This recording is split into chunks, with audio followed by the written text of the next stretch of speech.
திண்டுக்கல் மாவட்ட தலைவர் தோழர் மைதீன் பாட்சா அவர்களே, நெறி ஆளுகை செய்து கொண்டிருக்கின்ற அகில இந்திய மருதநாயக மக்கள் கட்சியினுடைய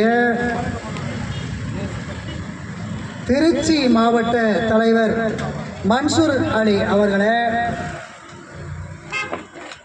இந்நிகழ்வுக்கு சிறப்பு அழைப்பாளர்களாக இங்கே வீற்றிருக்கின்ற காங்கிரஸ் கட்சியினுடைய கொடைக்கானல் நகர தலைவர் இவி ராஜன் அவர்களே,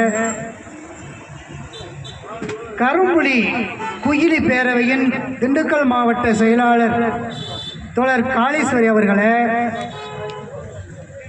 தமிழ் புலி கட்சியினுடைய பழனி சட்டமன்ற தொகுதி செயலாளர் தோழர் சேகர் அவர்களே, தமிழ் புலி கட்சியினுடைய தொழிலாளர் அணி மாவட்ட செயலாளர் தோழர் நவீன்குமார் அவர்களே, மீண்டும் தமிழ் புலி கட்சியினுடைய நகர அமைப்பு செயலாளர் தோழர் முனியாண்டி அவர்களே, இன்னும் தெருமுனை பிரச்சாரத்தை கண்டுகளித்துக் கொண்டிருக்கின்ற கொடைக்கானல் பகுதியில் உள்ள பொதுமக்களே, சமூக ஆர்வலர்களே, மாற்று கட்சி அமைப்பு பொறுப்பாளர்களே, இங்கே பாதுகாப்பு வழங்கிக் கொண்டிருக்கின்ற காவல்துறை அவர்களே, இங்கே பேசிக்கொண்டிருக்கின்ற கருத்துக்களை தென்னந்தெளிவாக அரசுக்கு எடுத்துக்காட்டும் காவல்துறை புலனாய்வு அதிகாரி அவர்களே மற்றும் ஊடக நண்பர்களே, உங்கள் அனைவருக்கும் நான் சார்ந்துள்ள ஆதித்தமிழர் கட்சியினுடைய மாலை நேர வணக்கத்தை மீண்டும் ஒரு முறை ஜெய்பீம் கலந்த வணக்கத்தோடு தெரிவித்துக் கொண்டு, எம் இனமான இஸ்லாமிய சொந்தங்களுக்கு இந்த வாய்ப்பை அளித்த அவர்களுக்கு பாராட்டியும் நன்றியும் தெரிவித்துக் கொண்டு எனது உரையை இங்கே தொடங்குகிறேன். முதல்ல ஒரு பாட்டோடு தொடங்கினா நல்லா இருக்கும்னு நினைக்கிறேன். பாட்டுன்னா நீங்கள் நினைக்கிற மாதிரி சினிமா பாட்டோ இல்லை சினிமாவில் வருகிற நாகரிகமற்ற பாட்டோ இல்லை, ஒரு சமூக விழிப்புணர்வு பாடு. ஒத்த கையை கட்டி பார்த்தேன் ஓசையே இல்லை, 10 கையும் சேர்ந்த போது யாருமே இல்லை, எதுக்க யாருமே இல்லை. சின்ன மாடு 4 ஒன்னா சேர்ந்து நின்னப்போ சீறி வந்த சிங்கம் கூட பயந்து போனதா. சின்ன மாடு 4 ஒன்னா சேர்ந்து நின்னப்போ சீறி வந்த சிங்கம் கூட பயந்து போனதா. சொன்ன கதை யாருக்குன்னு தெரிந்து கொள்ளணும், சொல்லுறத சொல்லி புட்ட தெரிந்து கொள்ளணும். காட்டில் ஒரு வேடன் விரிச்ச வளைக்குள்ளாலே மாட்டிக்குச்சம் வெள்ளை பூரா தன்னந்தனியா. கூட்டமாக புறா எல்லாம் ஒன்னா சேர்ந்துதான் பாட்டு பாடி வளையறுத்து பறந்து போனதா. இன்னைக்கில்ல நாளைக்கில்ல நான் ஒன்னா சேரணும், நாடு அழிக்கும் கூட்டத்தையே என்னடு கேட்கணும்.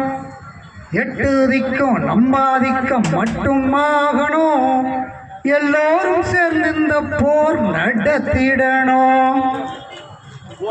இந்த பாட்டு என்ன சொல்ல வருதுன்னா, நாடழிக்கும் கூட்டத்தையே என்னான்னு கேட்கணும் அப்படின்னு ஒரு விழிப்புணர்வு பாடல் கருத்தை இங்கே நான் பதிவு செய்ய விரும்புகிறேன். இந்த நாடழிக்கும் கூட்டம் யாருன்னு நமக்கு தெரியும். அதற்கு இங்கே ஒன்று திரண்டு வந்திருக்கக்கூடிய அறிவாசான் காரல் மார்க்ஸ் அவர்களின் தோழமை சொந்தங்களே, பெண்ணடிமைத்தனத்தையும் மத மூட நம்பிக்கைகளையும் சிதறடித்து சாதிய கட்டமைப்பை எதிராக செயல்படுத்திய தந்தை பெரியார் அவர்களின் சித்தாந்தத்தை உள்வாங்கிய தோழர்களே, இந்திய அரசியலமைப்பு சட்டத்தினுடைய தந்தை டாக்டர் அண்ணல் அம்பேத்கர் அவர்களுடைய சித்தாந்தத்தை உள்வாங்கிய தோழமைகளை, உங்களுக்கு இங்கே ஒன்று கூடி ஒரு நாடளிக்கும் கூட்டத்துக்கு அந்த கூட்டத்தையே ஒழிப்பதற்காக அந்த கூட்டத்தையே ஒழித்து கட்டுவதற்காக இங்கே நாம் திருமுனை பிரச்சாரத்திலே ஈடுகள் இன்று வீட்டு அமர்ந்திருக்கிறோம் என்பது ஒரு மிகப்பெரிய சாதனையாக நான் பார்க்கிறேன். இந்த நிகழ்ச்சியை அருமையாக நடத்தி கொண்டிருக்கின்ற மருதநாயகம் மக்கள் கட்சியினுடைய பொறுப்பாளர்களுக்கு மீண்டும் ஒரு முறை கரவொலி எழுப்பி அவர்களுக்கு ஒரு நல் வாழ்த்துக்களை தெரிவித்துக் கொள்கிறோம்.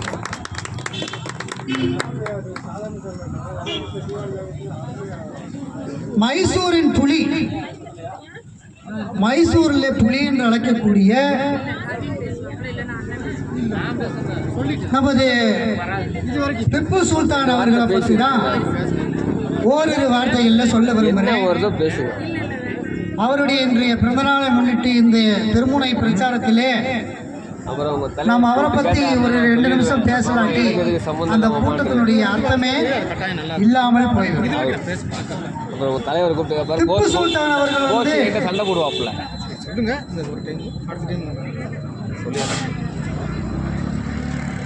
காலனி ஆதிக்கத்தை பிரிட்டிஷ்காரன் இருக்காங்க இல்லையா, பிரிட்டிஷ்காரனை இந்திய நாட்டுக்குள்ள நுழைஞ்சதை பல்வேறு தலைவர்களும் பல்வேறு போராட்ட வீரர்களும் போராடி போரிட்டு வெற்றி கண்டாங்க. இறுதியாக அகிம்சை வழிக்கு தான் வழிவிட்டு போனாங்க, அது ஒரு பக்கம். ஆனால் உயிரை மாய்ச்சி ரத்தத்தை சிந்தி போராட்டத்திற்காக நாட்டினுடைய சுதந்திரத்திற்காக மீட்டெடுத்த தலைவர்கள் ஒருவர் வந்து நம்மளுடைய திப்பு சுல்தான் அவர்கள். அவருடைய ஆட்சி சீர்திருத்த முறைகள் பார்க்கும் பொழுது அப்போவே அவர் வந்து பெண்களுக்கு வந்து சுதந்திரம், மரியாதை, தேவதாசி முறைன்னு ஒருத்தர் வந்து அந்த காலத்தில் வச்சுருந்தான். தேவதாசி முறைன்னா இங்கே வெளிப்படையாக சில பொது கூட்டங்களில் நம்ம சொல்லிட முடியாது. தேவதாசி முறையினாலே ஒரு பெண்களை இழிவுபடுத்துகிற ஒரு முறை. அப்போவே அவர் வந்து திப்பு சுல்தான் அவர்கள் பெண்களுக்கு மரியாதையும் சுயமரியாதை வேணும்னு எதிர்த்தவர், தேவதாசி முறையை எதிர்த்தவர். தோழர் அருமையாக சொன்னார், உழைப்பவனுக்கே நிலம் சொந்தம், அவனுக்கு நிலம் வேணும், அப்பதான் அவன் வாழ்வாதாரத்தை பெருக்கிக்க முடியும், உணவு தேவை, அதனால் அவங்களுக்கு நிலம் கொடுக்கணும்னு சொல்லி நிலங்களை அளந்து கொடுத்தவர் திப்பு சுல்தான் அவர்கள். திண்டுக்கல்ல குடியேற்றம் செய்து அந்த மக்களுக்கு என்ன தேவையோ அதையெல்லாம் செய்து கொடுத்த திப்பு சுல்தான் அவர்கள் இன்னைக்கு அவர்களுக்கு மணிமண்டபம் கட்டி வரலாறு போற்றும் விதமாக அவரை நாம் இங்கே போற்றி புகழ வேண்டிய சூழலில் ஒரு கட்டாயத்தில் இருக்கிறோம். வரலாறு தெரியாதவன் வரலாற்றை படைக்க முடியாது என்று டாக்டர் பாபா சாஹேப் அம்பேத்கர் அவர் சொல்லியிருக்கார். அதையே இன்று திப்பு சுல்தான் அவர்களின் வாழ்க்கை வரலாறை பற்றி ஒவ்வொரு அமைப்பிலிருந்தும் எம் இனமான தொப்புள் கொடி சொந்தங்கள், இஸ்லாமிய சொந்தங்கள் அனைவரும் அவருடைய இன்றைய பிறந்த நாளில் அவருக்கு முன்னுரிமை கொடுக்கலன்னு தோழர் வருத்தப்பட்டார். வரலாற்றை பரப்புவதற்கு ஒருத்தர் போதும். இன்றைக்கெல்லாம் கம்யூனிஸ்டுகள் வந்து ஒரு ஊர்ல ஒரு கம்யூனிஸ்ட் இருக்காரு, அங்குள்ள சுரண்டல் பேர்களை ஆட்டி படைக்கிறாங்க. பெண்களுக்கு எதிரான நிறைய அமைப்புகளுக்கு எதிராக ஒரு பெரியாரிஸ்ட் இருக்காரு, சாதி மத ஒடுக்குமுறைக்கு எதிராக ஒரு அம்பேத்கரிஸ்ட் இருக்காங்க. எல்லாமே பெரியாரும் அறிவாசன் காரல் மார்க்ஸ் அவர்களும் தந்தை பெரியார் அவர்களின் சித்தாந்தத்தையும் அண்ணல் அம்பேத்கர் சித்தாந்தத்தையும் உள்வாங்கியவங்க இன்னைக்கு மாற்றத்தை ஏற்படுத்தியிருக்காங்க. அதே மாதிரி திப்பு சுல்தான் அவருடைய வாழ்க்கை வரலாறு நம்ம எடுத்துட்டு போனோம்னா அதை நம்ம தெருமுனை பிரச்சாரத்திலேயோ இந்த துண்டறிக்கை வழியாவோ எடுத்துட்டு போறதுனால என்ன தவறு இருக்க போகிறது? வரலாறை மாற்றி அமைப்பதுதான் ஒரு விடுதலை. இன்னைக்கு கம்ப்யூட்டர் காலத்தில் என்னமோ மாறிடுச்சு, வரலாற்றுக்கு அப்படின்னு நம்ம நினைக்கக்கூடாது. கம்ப்யூட்டர் காலத்தில் மாத்திரை மட்டும் சாப்பிட்டு உண்டுட்டு இருக்கலாம் இல்லை, ஏன்னா எப்பயோ கண்டுபிடிச்ச உணவு முறையை நாங்கள் சாப்பிடணும். பழசெல்லாம் எதுக்குன்னு நினச்சிக்கிட்டு இருக்கக்கூடிய சூழலை தவிர்த்துட்டு பழைய வரலாறை மீட்டெடுத்து நமக்கு இந்த நாட்டினுடைய நன்மை கருதி இந்த நாட்டினுடைய நல்லொழுக்கம், சீர்திருத்தம், பெண்ணடிமைத்தனம் ஒழிய வேணும், ஜாதி முறை அகற்றப்பட வேணும், இனவாதம் அழிக்கப்பட வேணும்.